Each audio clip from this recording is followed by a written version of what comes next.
Here's the president. I'd hoped when I became president I would not have to do this again. Another massacre. Uvalde, Texas. Uvalde, Texas. An elementary school. Beautiful, innocent, second, third, fourth graders. And how many scores of little children who witness what happened see their friends die as if they're on a battlefield, for God's sake.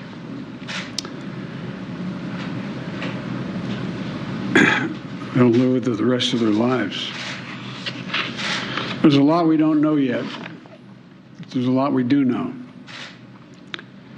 The parents who will never see their child again, never have them jump in bed and cuddle with them. Parents will never be the same. To lose a child is like having a piece of your soul ripped away. There's a hollowness in your chest. You feel like you're being sucked into it and never going to be able to get out. Suffocating. And it's never quite the same. It's a feeling shared by the siblings and the grandparents and the family members and the community that's left behind. Scripture says, Jill and I have talked about this in different contexts, in other contexts. The Lord is near to the brokenhearted and saves the crushed in spirit. So many crushed spirits. So tonight, I ask the nation to pray for them. Give the parents and siblings the strength in the darkness they feel right now. As a nation, we have to ask, when in God's name are we going to stand up to the gun lobby? When in God's name we do what we all know in our gut needs to be done? It's been 3,448 days, 10 years since I stood up at a high school in Connecticut, a grade school in Connecticut, where another gunman massacred 26 people, including 20 first graders at Sandy Hook Elementary School. Since then, there have been over 900 incidents of gunfires reported on school grounds. Marjorie Stoneman Douglas High School in Parkland, Florida. Santa Fe High School in Texas. Oxford High School in Michigan. The list goes on, and the list grows when it includes mass shootings at places like movie theaters, houses of worship, as we saw just 10 days ago, the grocery store in Buffalo, New York. I am sick and tired of it. We have to act. And don't tell me we can't have an impact on this carnage. I spent my career as a senator and a vice president working to pass common sense gun laws. We can and won't prevent every tragedy, but we know they work and have positive impact. When we passed the assault weapons ban, mass shootings went down. When the law expired, mass shootings tripled. The idea that an 18-year-old kid can walk into a gun store and buy 2 assault weapons is just wrong. What in God's name do you need an assault weapon for except to kill someone? Deer aren't running through the forest with Kevlar vests on, for God's sake. It's just sick. And the gun manufacturers have spent 2 decades aggressively marketing assault weapons, which make them the most and largest profit. For God's sake, we have to have the courage to stand up to the industry. Here's what else I know. Most Americans support common sense laws, common sense gun laws. I just got off a trip from Asia, meeting with Asian leaders. And I learned of this while I was on the aircraft. And what struck me on that 17-hour flight, what struck me was these kinds of mass shootings rarely happen anywhere else in the world. Why? They have mental health problems. They have domestic disputes in other countries. They have people who are lost. But these kinds of mass shootings never happen with the kind of frequency they happen in America. Why?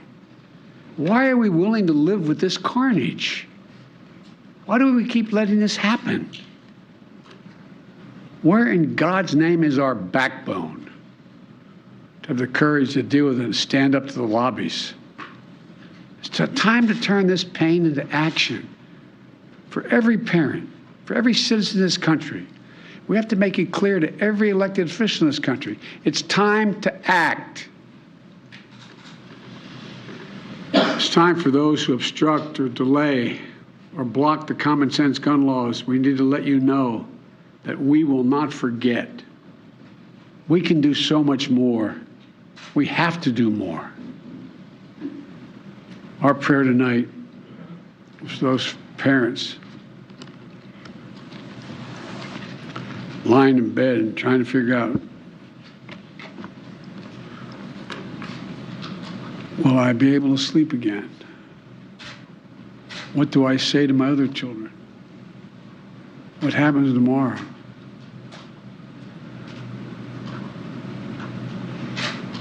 May God bless the loss of innocent life on this sad day. And may the Lord be near the brokenhearted and save those crushed in spirit, because they're going to need a lot of help, a lot of our prayers. God love you.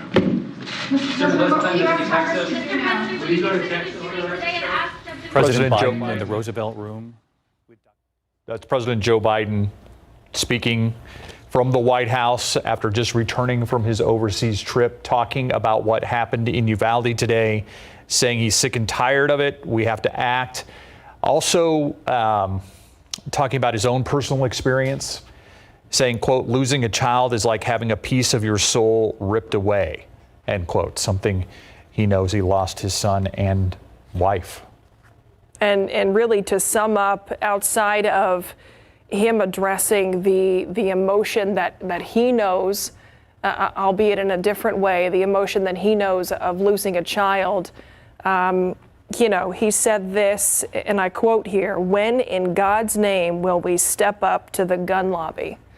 He repeated that sentiment over and over again, asking for a change to be made. And that, I think, is, I know we talk about this not wanting to become political, but we look to those who are politicians, who we have elected, to say, you have the power to help us make a change. How do we do that?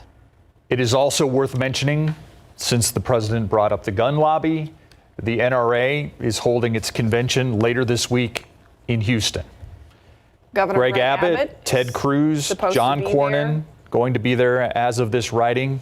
Former President Donald Trump also expected to be in Houston again this Friday for the NRA convention. We'll see what happens there. But yeah, it'll be very interesting to see whether there is any sort of conversation surrounding what happened today. And this is an event, the NRA convention is set to happen in just days from now. We will certainly still be talking about this on Friday, the day of that convention. We will still be feeling it at that time. So I know that will be something we watch to see whether there is any impact there. Now, when we took the ABC feed of the president, we took the ABC shot of the president, you might have noticed that it said 18 students and 2 adults. I don't believe that were killed at the elementary school. That is technically right. When we say that there were 18 students and 3 adults that were killed this afternoon in Uvalde, we are including the alleged gunman's grandmother, who he apparently shot before he headed to Robb Elementary. So if you're wondering why the numbers didn't exactly add up there between what ABC had, they're reporting just the deaths inside the elementary. We're including the alleged gunman's grandmother. We are not including the alleged gunman, though, in those numbers, because when we say 21 innocent lives were taken, we're not including the gunman. That suspect certainly not part of that description. So let's wrap up what we know here. At 11:32 this morning, there was a report of an active shooter situation at Robb Elementary in Uvalde. This is a school for 2nd through 4th grade students. We have learned in the hours since that 18 students have been shot and killed, 3 adults. That includes 2 adults that were at the school, and then also the suspect's grandmother that investigators say he shot before going to the school to carry out this carnage. We have also learned that this 18-year-old is someone from Uvalde. He was a student at Uvalde High School, and a lot of questions and conversation, certainly you have to imagine, in Uvalde about someone within their own community. A small town, a tight-knit community. We're blessed to have so many of those here in South Texas. Now having to come to grips with the fact that somebody from within that community carried this out. Yeah, and we do know that there are a number of children and adults that were injured that are fighting for their lives tonight. We know that there are 3 patients that have been taken from Uvalde Memorial Hospital, where they are doing work to save lives tonight, and being brought to University Hospital, airlifed at least 3 people. 2 10-year-old girls, again, 2 10-year-old girls. One of them in good conditions, one in critical condition, and a 66-year-old woman who is also in critical condition. We also know among those shot and wounded, a Border Patrol agent who showed up on scene to help in any way they can. Actually, the Secretary of Homeland Security put out a statement earlier saying that Border Patrol officials did take part in helping law enforcement and actually helping the medical community as well take care of some of the victims who were on the scene there. The superintendent of Uvalde schools came out and talked about being heartbroken and the fact that school is done for the year. It was scheduled to end on Thursday. It is now done for the year. Grief counselors will be at the Civic Center starting at 8 a.m. tomorrow for staff members at Robb Elementary, and 10 a.m. for anyone. And they plan on being there as long as they need to be. And for people who are outside of the Uvalde community, I know that we have resources that we have talked about in terms of the help that they could provide for anyone who is having a hard time dealing with this, which I think would describe most of us this evening. So there is help out there. There are wonderful resources here in San Antonio. I know we talked with the mayor earlier about the Children's Bereavement Center. There is the Ecumenical Center we have here. Those are just ones I can think of off the top of my head. I know there are others, and I'm sure that they certainly will be reaching out to the folks in Uvalde to help provide what they need to get them through this incredibly tough time. And not only there, but people all across this community. So check out our website for those resources if you're looking for any information. And if you're wondering what I can do right now, what I can do in this very moment, blood is desperately needed. Especially type O blood. Type O blood, universal donor. Donations. There is the South Texas Blood and Tissue Center. And at last check, this is one of the things that's touched me is the outpouring of support. There's a 2-hour wait at the Blood and Tissue Center tonight. And they have said that they will stay there. They will keep their doors open until everybody who wants to give can give. Our Patty Santos was out there earlier talking to people about why they were moved to do so. And I'm sure that you can imagine a lot of their answers. And I'm sure that that line is growing. There are also other ways that you can donate at other places you can University Hospital. Yes, University Hospital. And actually tomorrow they're having a blood drive in Uvalde itself. And of course we have all those details on ksat.com, ways to help, because honestly you feel just so helpless in this situation, and this is a way to help those who really need it. We saw 2 boxes full of blood donations that were taken from San Antonio by helicopter to Uvalde. So it really touches your heart to see that this community is wrapping its arms around Uvalde in this moment and trying to help in any way we can. And, you know, the outpouring of support and reaction continues to come in. I believe that we have some reaction from the Vice President here this evening. Take a listen. Enough is enough. Enough is enough. As a nation, we have to have the courage to take action and understand the nexus between what makes for reasonable and sensible public policy to ensure something like this never happens again. That was the Vice President speaking just moments ago. We're going to take you to the top of the hour with our coverage, so we've got a couple minutes left. One of the things that we definitely wanted to hit on, and I want to hit on again, is can we put the picture of the 4th grade teacher up? Somebody that has been confirmed as someone who was shot and killed in Uvalde today. There she is, Eva Morales. She's a 4th grade teacher, and I want to read again from her bio in the Uvalde School District. The fact that this is an innocent life that was taken, an educator for 17 years, co-teaching for 5 years. She says she had a supportive, fun, and loving family, which includes a UCISD officer. She's a college graduate. She has a college graduate daughter and 3 furry friends, Callie, Kane, and Coda. She loves running, hiking, and now you just might see me riding a bike. That is from her bio on the Robb Elementary Uvalde CISD school website. I want the focus to be on people like Eva Morales.